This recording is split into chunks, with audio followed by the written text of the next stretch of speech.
বাঁকুড়ার বিষ্ণুপুর হুগলির পর এবার কোলাঘাটে স্ট্রং রুমের বাইরে কয়েকজনকে ঘিরে বিক্ষোভ। বিজেপি অভিযোগ করছে যে আইপ্যাকের কর্মীরা সেখানে ঘোরাঘুরি করছে, গাড়িতে করে ওয়াকি টকি নিয়ে ঘোরাঘুরি করছে। এই অভিযোগ বিজেপির এবং এই অভিযোগে বিজেপি কর্মী সমর্থকরা স্ট্রং রুমের সামনে বিক্ষোভও দেখায়।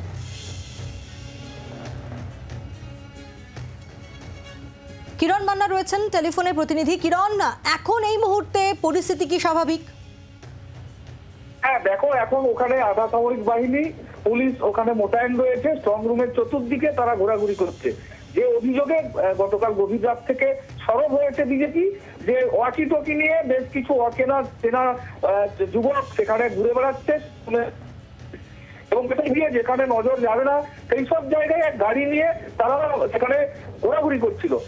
বিজেপির কর্মীরা তারা দেখতে পেয়ে সেখানে প্রতিবাদ জানায়, তাদের জানতে চায়, তাদের ঘিরে ধরে, তাদের গাড়িগুলো ঘিরে ধরে বিক্ষোভ দেখায়। প্রাথমিকভাবে তারা আন্দাজ করে যে ওরা আইপ্যাকের লোকজন এবং সঙ্গে তৃণমূল কংগ্রেসের যুবকরাও ছিল বলে এমনটা অভিযোগ করা হচ্ছে এবং সেই অভিযোগে সরব হয়ে ব্যাপক উত্তেজনা ছড়ায়। পুলিশ ঘটনাস্থলে পৌঁছালে পুলিশকে ঘিরেও বিক্ষোভ দেখায়, পুলিশের সঙ্গে বচসা চলে এবং সেখানে প্রার্থী তমলুক লোকসভা কেন্দ্রের প্রার্থী অভিজিৎ গঙ্গোপাধ্যায় সেখানে পৌঁছান এবং সেখানে পুলিশকে তার জবাব দিয়ে চান কেন বহিরাগতরা এখানে ঘোরাঘুরি করবে। পুলিশের সাথেও প্রার্থী অভিজিৎ গঙ্গোপাধ্যায়ের যথেষ্ট বচসা তৈরি হয়, বচসা চলে। পরে স্বাভাবিকভাবে পুলিশ সেখানে এবং আধা সামরিক বাহিনী পৌঁছে সেখানে পরিস্থিতি নিয়ন্ত্রণে আনে। যাদেরকে অভিযোগ করা হয়েছিল পুলিশ পৌঁছানো মাত্র তারা সেখান থেকে চম্পট দিয়েছে এবং সেখান থেকে বহিরাগত শুধু নয়, স্থানীয় যে সমস্ত লোকজন ছিল তাদেরকেও এখন সরানো হয়েছে। পরিস্থিতি এখন স্বাভাবিক রয়েছে, কিন্তু নজরদারিতে রেখেছে বিজেপি।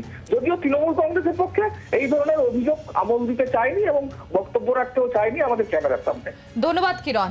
আমরা শুনে নেব তমলুকের বিজেপি প্রার্থী অভিজিৎ গঙ্গোপাধ্যায়, তিনি কি প্রতিক্রিয়া দিয়েছেন, কি তার বক্তব্য। এখানে আইপ্যাক যে একটা অপারেশনে নেমেছে এবং ধরা পড়ে গেছে আজকে, সেটা একেবারে সরল সত্যর মধ্যে ফুটে উঠেছে এবং আমরা নজর রাখছি, কড়া নজর রাখছি। এখন এখান থেকে আমরা সরে যাচ্ছি, পুলিশ নজর রাখছে, কিন্তু আদারওয়াইজ আমাদের নজর রাখছি।